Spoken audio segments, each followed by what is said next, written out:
Good morning, and thank you for joining us on THV 11, streaming on THV 11 Plus. I'm Karen Fuller. I'm Hayden Balgavy. Meteorologist Tracy Bean back with us, breaking down your Thursday forecast. And Ashley King officially in the house, making sure the traffic is doing A-OK at the 6 o'clock hour. Yeah, it looks good so far. Yeah, so far it's been pretty good. Clear. Yeah. Knock on the desk. It's still early.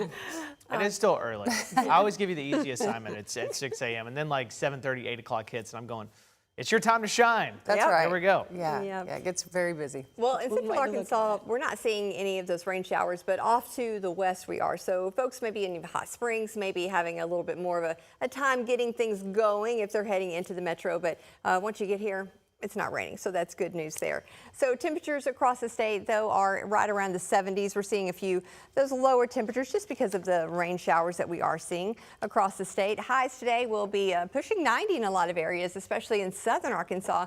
We got a bit of a warm front that's going to begin to make its way across the state, and we're going to see those temperatures really start to go on up into those mid to upper 90s. Now, we are going to see some spotty storms, and we could see some here late afternoon with the heat of the day, but most of the rain will be, again, over here in western and southern Arkansas, and we're seeing a bit of development there in northwest Arkansas as well. So we're also watching a few flood warnings and watches across the state. So here in just a few minutes, we'll break down exactly what we are seeing and how much rain they are getting and what to expect for the next couple of hours. And as we were just talking about, it is still early, so we're not seeing a lot of volume yet on our roads. This is a look at Interstate 30, downtown Little Rock, around the 9th Street area. And we've got a few cars already out, but for the most part, no issues. As you can see here, it's all green on our traffic map, but we'll check this again here in just a bit. Right now, the death toll is rising in Venezuela after two powerful earthquakes struck less than a minute apart, killing at least 32 people and injuring hundreds more. Officials expect those numbers to climb as crews search collapsed buildings across the country. The quakes hit on Wednesday evening, with the first measuring at 7.2 magnitude and the second measuring at 7.5, making them some of the strongest to hit Venezuela in more than a century. The hardest hit area appears to be the coastal state of Guaira, where entire buildings, as you see, came down, and rescuers are still searching for survivors at this hour. A state of emergency now in effect. The president declared exceptional measures to address this tragedy, and all the politicians have been on the streets. Here in Caracas, at least 4 buildings have collapsed, and we're hoping to rescue survivors. And we already rescued several. Most of these buildings are old, from the 50s and 60s. The country's main international airport has closed due to damage. Schools are shut down, and some campuses are being turned into shelters. President Trump has directed U.S. agencies to deploy search teams, medical support, and humanitarian aid as aftershock concerns continue. Senate Republicans moved late Wednesday to defeat another measure challenging the president's war powers over Iran, just one day after a similar resolution cleared the chamber. The vote followed a closed-door meeting where President Trump pressed GOP senators over their opposition to his strategy in Iran. Some Republicans who had previously backed war powers restrictions changing their position after receiving additional briefings from the White House. The failed measure comes as the administration works to preserve a ceasefire with Iran and advance talks over the country's nuclear program. The conflict is also driving a new funding request from the Trump administration. The White House asking Congress for nearly $88 billion in emergency spending, with more than $67 billion going to the Defense Department to replace resources used during the war. The request also includes money for Coast Guard operations, repairs to National Park Service sites in Washington, and disaster relief for farmers hit by winter storms. The administration also pushing to allow year-round sales of E15 gasoline. President Trump has put a popular bipartisan housing bill on hold, canceling a planned signing ceremony and saying he wants Congress to act on his election security proposal first. The housing measure had just cleared both chambers of Congress with strong support and was designed to help address affordability concerns. Cole Higgins explains what's behind the sudden move. President Donald Trump visiting Capitol Hill Wednesday, but not signing a historic bipartisan housing bill as originally planned. Instead, opting to take the chance to pressure senators at a GOP lunch to pass his Save America Act. It's a complete indifference to the cost squeeze on American families and to genuine efforts to do something about it. The housing bill aims to tackle America's affordability crisis through encouraging more housing supply and encouraging local governments to reform zoning and permitting restrictions. The bill also includes a first-of-its-kind limit on private equity, prohibiting large investors from buying single-family homes. It passed both chambers of Congress with broad bipartisan support. I can't think of anything that is a better way to celebrate the 250th anniversary of this country than making it easier for people to pursue the American dream of home ownership. Less than 2 hours before the president's planned signing, he posted on social media, "Today's housing news conference and signing is hereby canceled until such time as we pass the desperately needed Save America Act, which I consider to be a national emergency." That bill would tighten ID requirements to vote in U.S. elections. We have to press for election integrity measures. That's why we've made it a top priority. While it has passed in the House, the elections bill has struggled to get support in the Senate. I'm Cole Higgins reporting. A new farm bill proposal, led in part by Arkansas Senator John Bozeman, is moving forward in the Senate.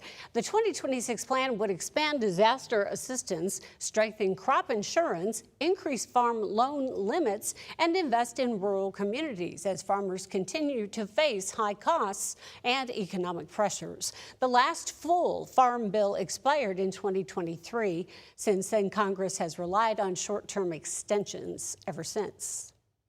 Hardworking farmers and ranchers are struggling to break even, let alone profit, in this current economic climate. High inflation, steep input costs, and low market prices have put many farm families on a course towards bankruptcy. Debate over the Farm Bill often centers on funding for feeding programs like SNAP, which are managed by the Department of Agriculture. The proposal still needs to clear the Senate and be reconciled with a House version before it can reach the president's desk. Russellville and Crossett are getting a combined $2.5 million from the Environmental Protection Agency to help clean up and redevelop contaminated properties. The Arkansas Advocate reporting the funding will pay for more than 70 environmental site assessments, cleaning up planning, and improvements to several brownfield sites, properties where real or suspected contamination can limit future development. Cleanup plans also include the Crossett Municipal Building. EPA officials say the grants are designed to help communities turn unused properties into new economic opportunities. A Little Rock man who has lived in the area for more than a quarter century is now fighting to clear his name after being detained by ICE. Victor Manuel Hernandez Romo was held at a West Memphis ICE facility for about 3 weeks before being released this week on a $1,500 bond. His attorney says Romo was detained after an adjustment of status interview earlier this month when he was mistakenly linked to another person in a different state who has a removal order and criminal history, while Romo himself has no criminal record and has been working through the legal path to citizenship. His attorney now says the case has created a new legal battle to clear his name and prove the mix-up. The individual who I thought that my client was actually somebody who had been ordered removed, deported by the Illinois Immigration Court. There are a lot of mistakes happening right now that the government is overlooking, and it has real consequences for people who try to do the right thing.